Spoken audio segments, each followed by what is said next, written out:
have been the victims of a mass deception. COVID-19 is just the icing on the cake. But the cake is thousands of years old.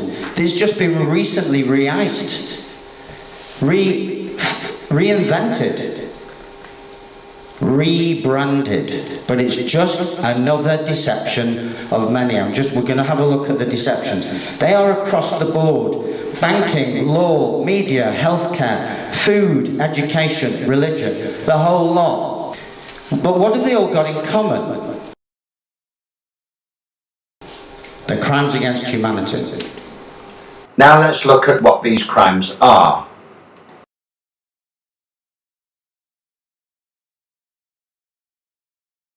I said that the first crime against humanity was banking.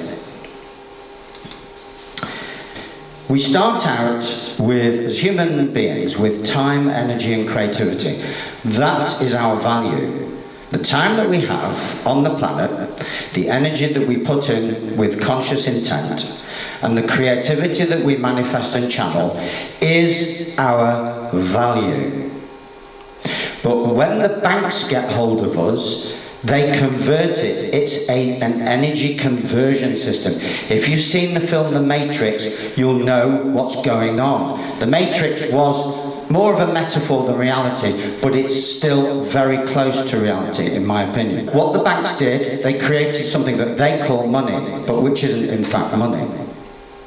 It's actually currency. So currency is electricity. All these phrases take you towards physics and biochemistry. So the banks create money, they call it money, it's not really money, and we think we have to go out and earn it. But if you've looked at the top of the screen, you'll realise that we were already it. We are and were and always will be the value. So why would we need to go out and earn something that the banks consider valuable? We get conned into going out when it's already in, and we deposit the bank's version of value, which is worthless currency, and the banks say, you've done enough worthless transactions, you've proved your worth, your credit rating is high enough, you're now eligible for a loan. You lucky person. A loan of what? Banks don't deal with money. Money was abolished. It was gold and silver. It's not worthless pieces of paper. You try spending sterling currency in Abu Dhabi or Portugal, they'll look at you as if you are bonkers. It's worth nothing. But it's worth something in the minds of other people who have also got the same currency in their pockets. But it's all a psychological operation, just as COVID-19 is. The good news is you're eligible for a loan or for an overdraft or whatever it is. But the bad news is you'll need to repay it. But the good news is we'll give you time. Don't worry, we'll give you plenty of time. This should ring an alarm bell. Time, hang on a minute. I was born with time.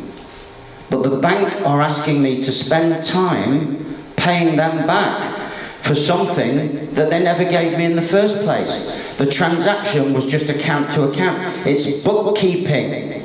It's not exchange of value. It's a sham, scam, mirage, whatever you want to call it. They're facilitating transactions between men and women, and they should get a fee for that, an arrangement fee, fair enough. But they shouldn't be pretending that they have something that we need, because they don't. When you make the repayments, and if you're tuned in, you'll hear the word second in the word redo. When you redo anything, you're doing it for a second time, aren't you? Oh, I messed that up, I think I'd better redo it. Oh, I didn't really pay, so I'd better repay. But you did pay. And I can't explain in detail why you already paid, because you are the value. Whenever you sign anything, you are signing as a millionaire. You are the golden boy or golden girl of your life, because there's only one of you. Nobody does a better job at being you than you. Therefore, your signature is in effect the signature of a celebrity, of a world #1 celebrity. But oh no, we're not worthy of that. We watch television and the celebrities are all on TV. We're just scum. We're just empty windbags. They're the real celebrities. They're the real value. This is what we're trained to think. Not true. Nobody plays the role of me better than I do. Nobody plays the role of you better than you do. That is symbolized by the value of your signature. Your contribution will be unique.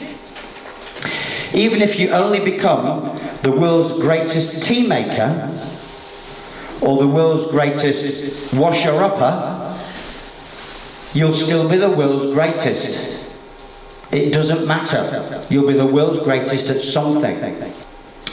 So this is basically the Ponzi debt scheme. We start out as positive value and we end up in debt. How did that happen? Well, I'm not going to explain how it happens. I think I've just given you an idea. That they convert our natural value, the currency, we are electromagnetic beings, the currency that we give off naturally and the value that we give off naturally is converted. It's a kind of twisted evil cash conversion, isn't it? They convert something true and real into something false and valueless. And as if that wasn't bad enough, they make us hanker for their valueless nonsense. And as if that wasn't bad enough, they pretend that they've lent us something and we pay back about 5 times what they pretend they lent us. While at the same time spending our lives that we could be spending with our loved ones, cultivating gifts and talents and skills, and having a wonderful life, working the treadmill that feeds the banks and the people that run the banks.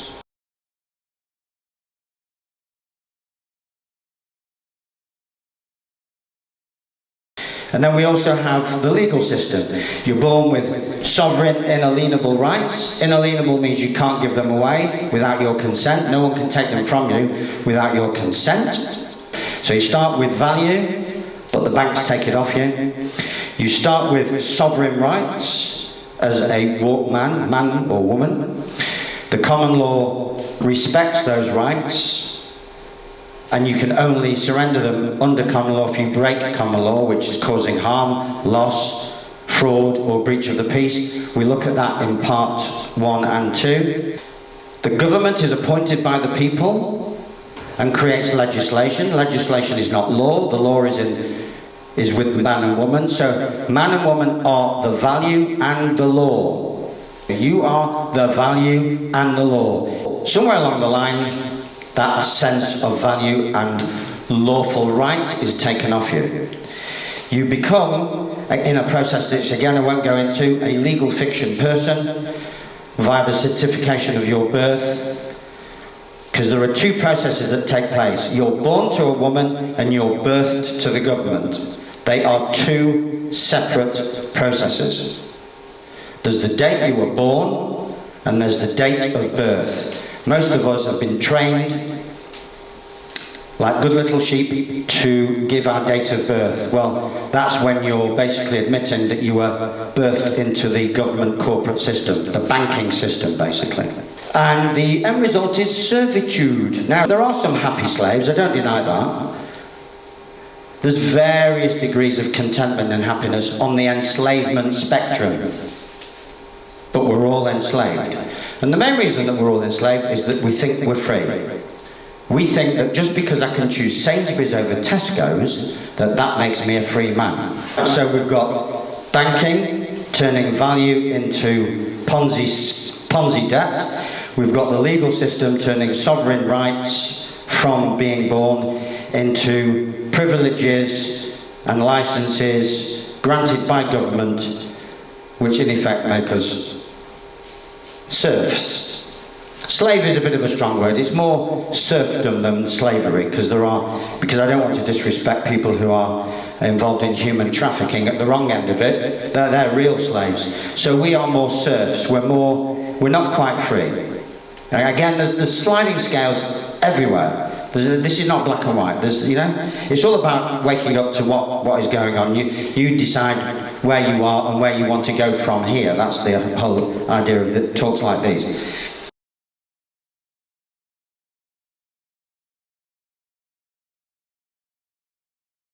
So we've then got the media. You start with truth and reality. No one knows the truth and reality better than the young boy or young girl. They try and tell their parents and teachers, but the parents and teachers are not having it.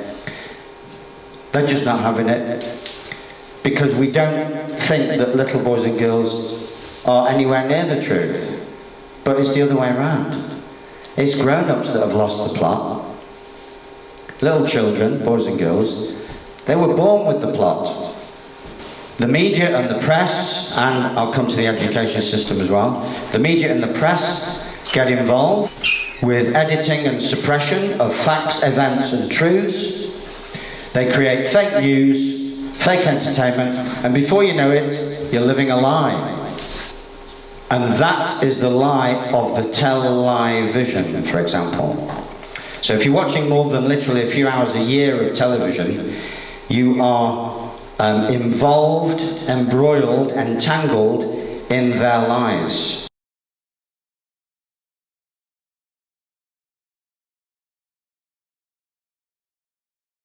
There's also health. You're born, well, virtually all of us are born in some state of health. Not everyone, but virtually everyone. And then we get stressed, which creates ill health. And then along comes Big Pharma. It's all right. We've got something for ill health, we've got something for stress. Try one of our prescribed drugs or medication.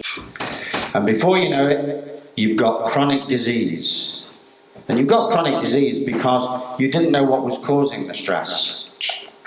You just knew you were stressed. But there's not enough reliable information to tell you what's causing the stress. Well, if you feel deep down that your natural value has been compromised, and that you feel that deep down everyone is lying to you, your parents told you about a tooth fairy and Father Christmas, so you reach a certain age where, hang on a minute, I'm being lied to. This isn't right. We've got born with value, trade it in for Ponzi debt, born with the truth, and you end up living a lie. And in the legal system, born with natural rights, and you end up a serf, bonded serf is the technical phrase, in a system in which you have to run in order to walk. You're being chased constantly. You feel you're being chased constantly. You've got bills to pay and fees and fines and this and that and what have you.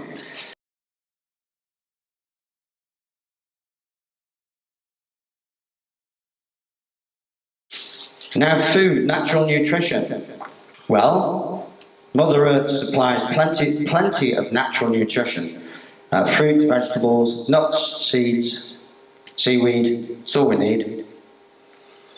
But the big agricultural industry and food industry come along profit motivated, and they mass produce food full of genetically modified nonsense, additives and preservatives, and it becomes corporate fodder, not fit for human consumption. A lot of the food, if you left it out, the insects don't touch it. They don't recognise it. Insects, birds as well, they don't recognise it as food. But that's what most people are eating. They're not eating food designed for their body. So whose body is it designed for?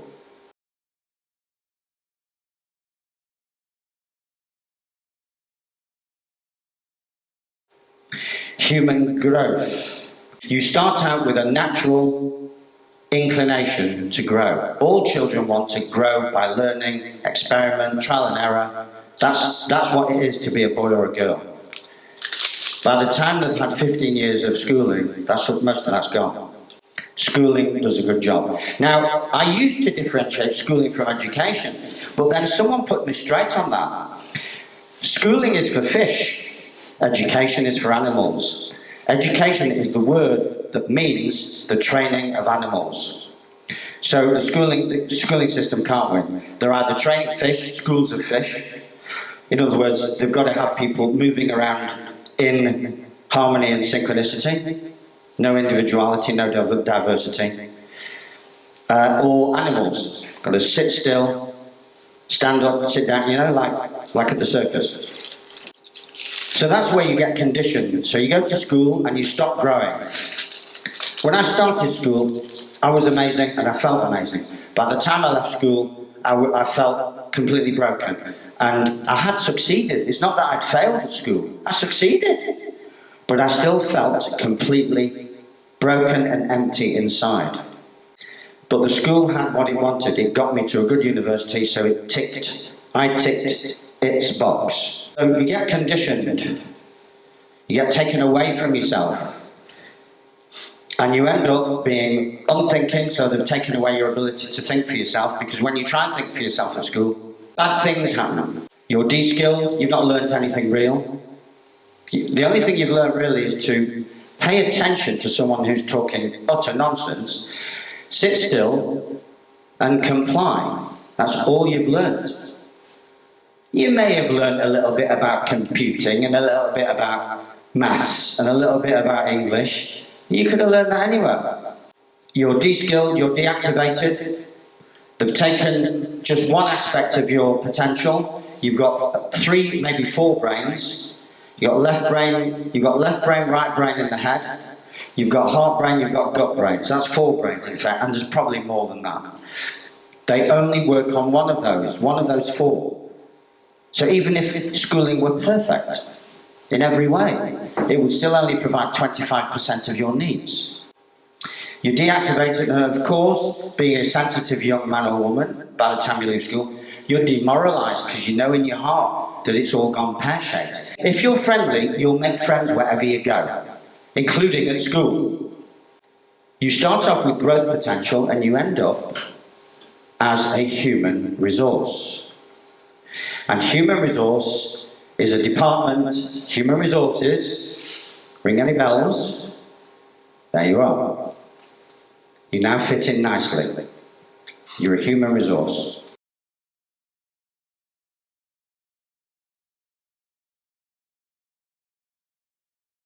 Consciousness. Well, all babies are born conscious. That's why older ones are fascinated by babies, because they're looking at pure consciousness.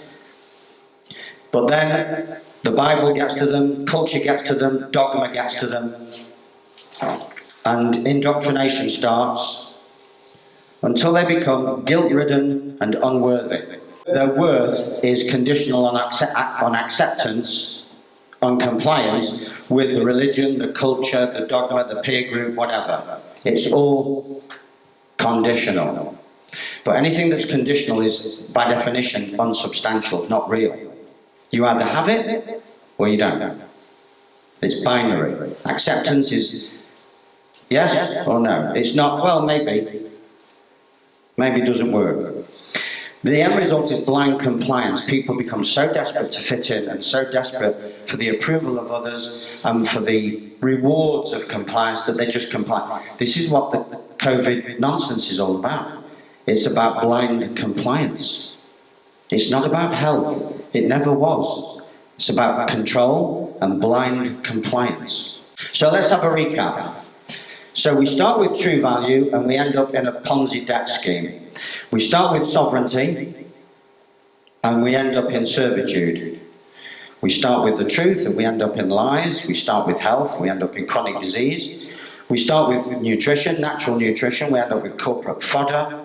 We start with growth potential, we end up as a human resource. We start conscious or in a state of consciousness, we end up in blind compliance.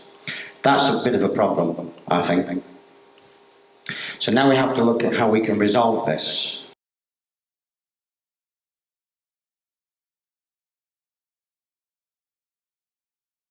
I'm going to suggest some resolutions, basically some remedies for you, to reverse the process that has been activated by those who don't have your best interests at heart.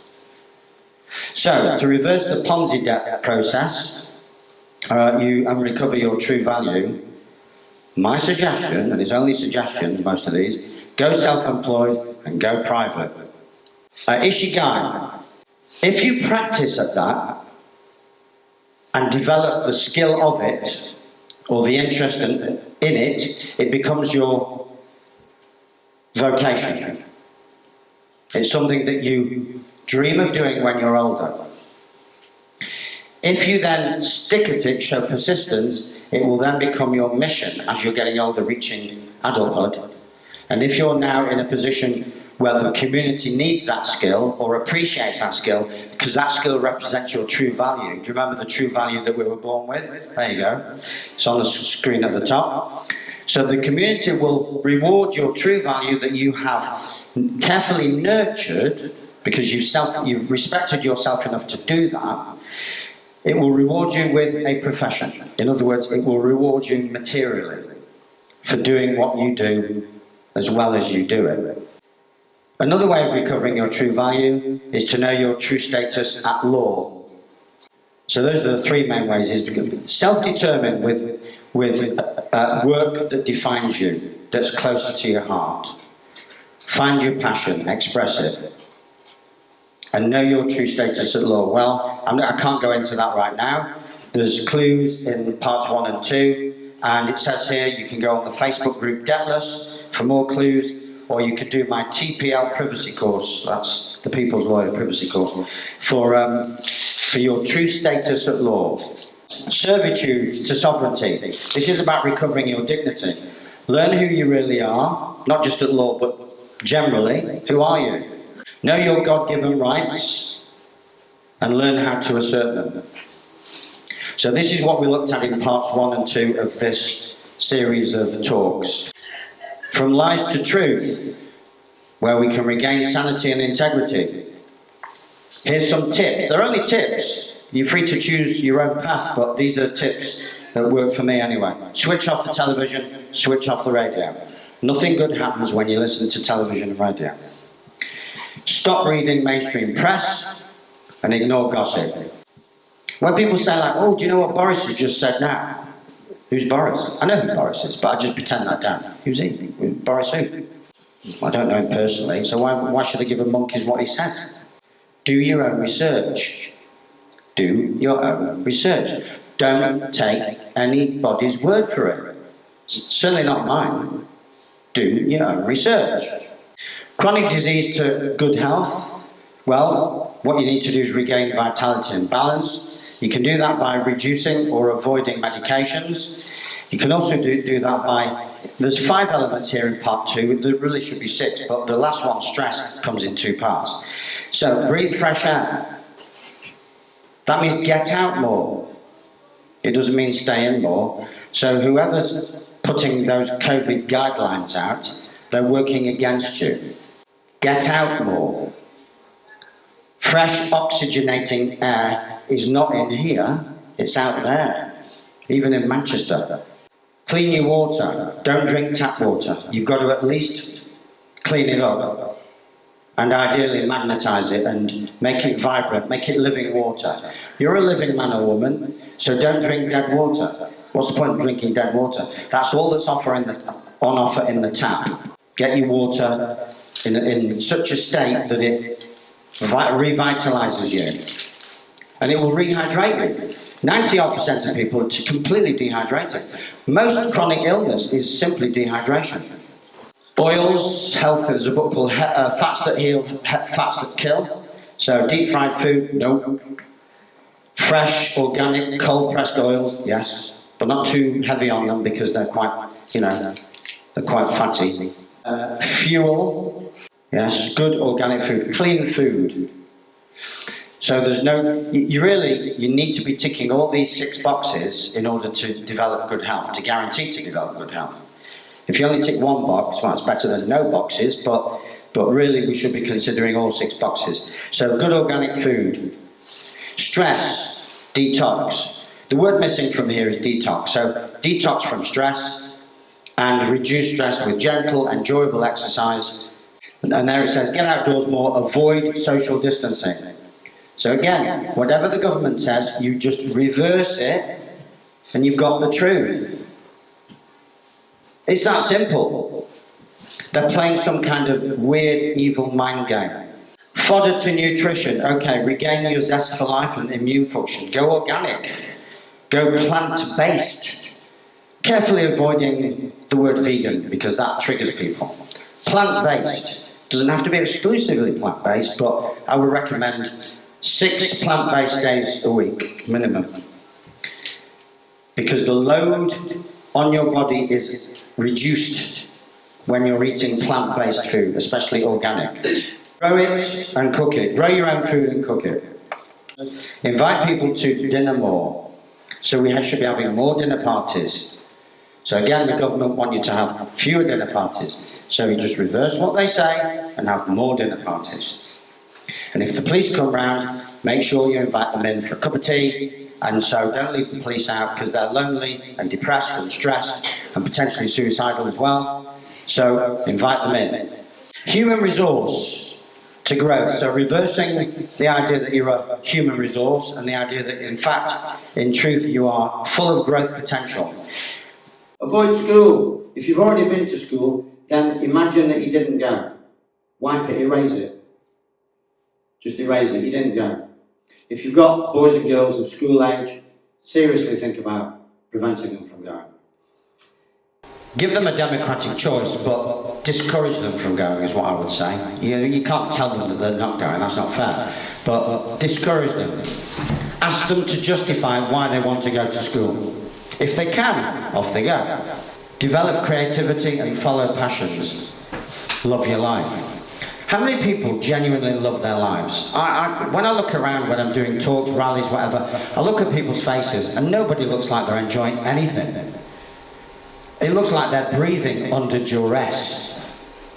They're only breathing because they're used to it and it's effortless. But if it was an effort to breathe, they would stop it. That's how they look. Blind compliance to consciousness, to conscious free will choice. Claim back your divinity. If you don't believe in God or in the divine, that gives you a distinct disadvantage on this screen. So we can redefine it and say just avoid guru worship, avoid celebrity culture, avoid giving away your power to the other, the external, including government, including the police, including the teachers. See what school did? You went to school full of power and full of self-worth, and by the time you finished, you were dependent on the approval of Miss, weren't you? When Miss asked you a question, instead of saying, why are you asking that question? Or, I'm sorry Miss, I don't answer questions, you answered the question. So you're being trained like an animal to answer questions. 20 years later, police officer taps you on the shoulder and says, are you part of an unlawful gathering? And you freak out and you start answering the question. Well, no, because I got invited by the correct answer is, as you'll see in parts 1 and 2, I don't answer questions. Or, am I obliged to answer that question? But we have knee-jerk reactions. We're conditioned, like Pavlov's dogs. That's what's happened to the human race. Remember that if you are committing no harm, loss, fraud, or breach of the peace, then you are above the law. So you're not just the law, you're above it. If you're doing no one any harm, the law has nothing to say to you. Whatever anyone means by the law, it's that simple. No harm, no loss, no fraud, no breach of the peace, untouchable at law.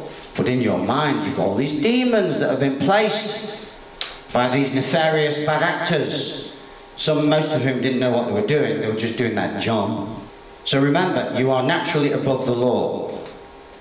And if you're above the law, then you're certainly above corporate policies. And again, I go into this in more detail in parts 1 and 2. The government do not make law. They can't make law because you and I are the law. How could they make the law when we're already the law? It's actually impossible. They can't do it. What they can do, because they are a corporation, is make other policies for other corporations. So they're acting in commerce. So the government creates corporate policy. And now you'll know why all their policies invariably favour the big corporations. They're known as stakeholders. You're not a stakeholder. The famous George Carlin, it's a big club and you ain't in it. We're not in it. We're not in the game. We're completely out of the game. So all those people that complain to their MPs, all those people that protest against the government, all those people that are threatening to sue the government, barking up the wrong tree. The government are doing nothing wrong. The government are full of lawyers. Don't you think that they would know if they were doing wrong? They're just part of a psychological operation. They've got the BBC and the press and the media in on it, and they've got a behavioural insights team working on how to maximise distress for the highest number of people in the least amount of time. It's that simple. So all those people that very naively think, oh, I know, I'm going to write a letter to my MP, I'm going to speak to a lawyer about what the government are doing. It's nothing to do with the government. All this nonsense is run by the corporations. The government are a corporation. So their stakeholders will tell Boris Johnson Limited what to do and what to think.